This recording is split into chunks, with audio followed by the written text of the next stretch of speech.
Boomerang হয়ে ফিরে আসবে।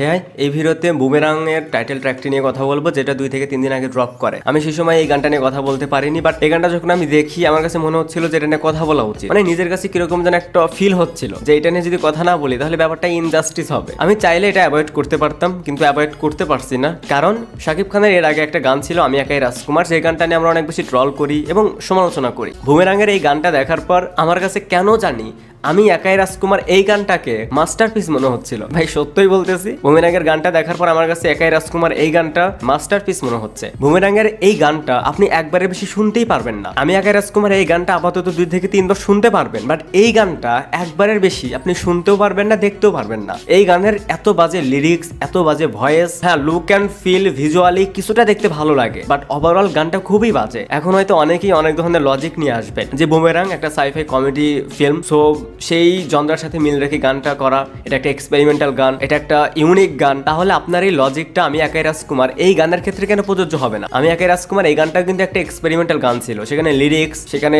সেট ডিজাইন বা সেটার কস্টিউম বলি, ডান্স স্টেপ বলি, সবকিছুই কিন্তু এক্সপেরিমেন্টাল ছিল। সেটা যদি আপনার কাছে ভালো না লাগে তাহলে এই গানটা আপনার কাছে কিভাবে ভালো লাগে, কোন লজিক থেকে? আমি একাই রাজকুমার যদি আপনার কাছে খারাপ লেগে থাকে তাহলে এই গানটা আপনার কাছে খারাপ লাগতে হবে, বাট আপনি যদি এই গানটাকে মাস্টারপিস বলেন আর আমি একাই রাজকুমার গানটাকে যদি আপনি অখাদ্য বলেন তাহলে আপনার রুচির সমস্যা আছে। মানে আপনার হিপোক্রেসি লেভেল আরো অনেক বেশি, আরো অনেক স্ট্রং। একটা বিষয় দেখবেন যে জিৎ সবসময় তার ফিল্মের মেকিং ভালো রাখে এবং নিজেকে একটু প্রিমিয়াম ভাবে প্রেজেন্ট করার ট্রাই করে, বাট আই থিঙ্ক কেন জানি সেটা ওয়ার্ক করে না। যেমন এই গানে জিতের লুকটা দেখেন, তার কস্টিউম দেখেন, সে যে একটা সানগ্লাস পরে আছে সেটা দেখেন, দেখতে খুব একটা ভালো লাগছে না। এখন আবার কেউ বলেন না যে আমি জিতের হেটার্স। আমার চ্যানেলে জিতকে নিয়ে যতগুলো ভিডিও করা, আপনি সেইখানে কোথাও নেগেটিভিটি খুঁজে পাবেন না। জিতকে নিয়ে বা জিতের কোনো গান বা কিছু নিয়ে এটাই ফার্স্ট নেগেটিভ রিয়াকশন আমার চ্যানেল থেকে। তো এই ব্লেমটা যদি আপনি আমাকে দেন যে আমি জিতের হেটার্স দেখে এটা বলতেছি, তাহলে আপনি নিজেই বোকার পরিচয় দিবেন। যেটা ভালো হয়নি সেটা বলতে হবে ভালো হয়নি। একটা এক্সপেরিমেন্টাল গানও কি এত বাজে হতে হবে যেখানে লিরিক্স ভালো নেই, ভয়েসটা ঠিক নেই? মানে লিরিক্স না কবিতা আবৃত্তি করতেছে ভাই,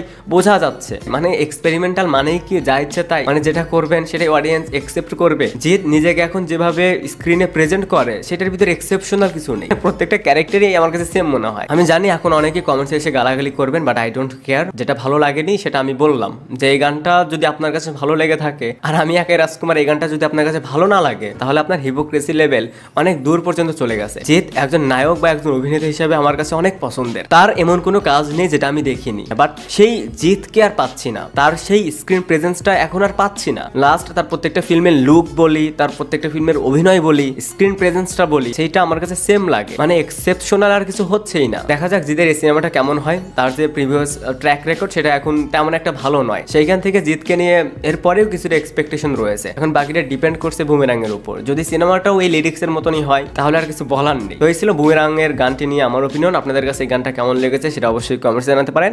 থ্যাঙ্কস ফর ওয়াচিং, বাই।